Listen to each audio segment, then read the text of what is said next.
Hello everyone, welcome back to another sharing video from Dinh Duy Cuong. In today's video, I will share with you a tip about the Optitex software. So a student asked me if there is a specific way to write the size name on each individual line for each size like this, and quite importantly, the name for each size is different. So in the Optitex software, you will do the following. You will press the T key on your keyboard and then click on the line where you want to add a size name. For example, if our base size here is size S, then you type size S in here. After that, you check the box for enter different down here for me. You will type each size name in here. For example, the smallest size is XS, then the next size is M, then L, then XL. Then click OK. After you finish typing like that, all the sizes are currently stacked together.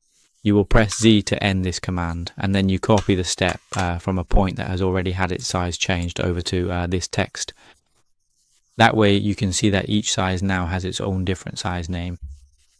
If you want to adjust it to make it neat and balanced, you can click on it and adjust the font size here to make it a bit smaller. There you go.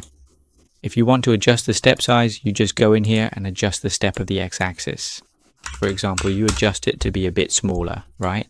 And you can also adjust the position of this text. That's it. You do this by pressing the I key, and when you move the original size text, the other sizes will follow as well. Okay, if you find my sharing video helpful, please subscribe to support Dinh Duy Cuong's YouTube channel.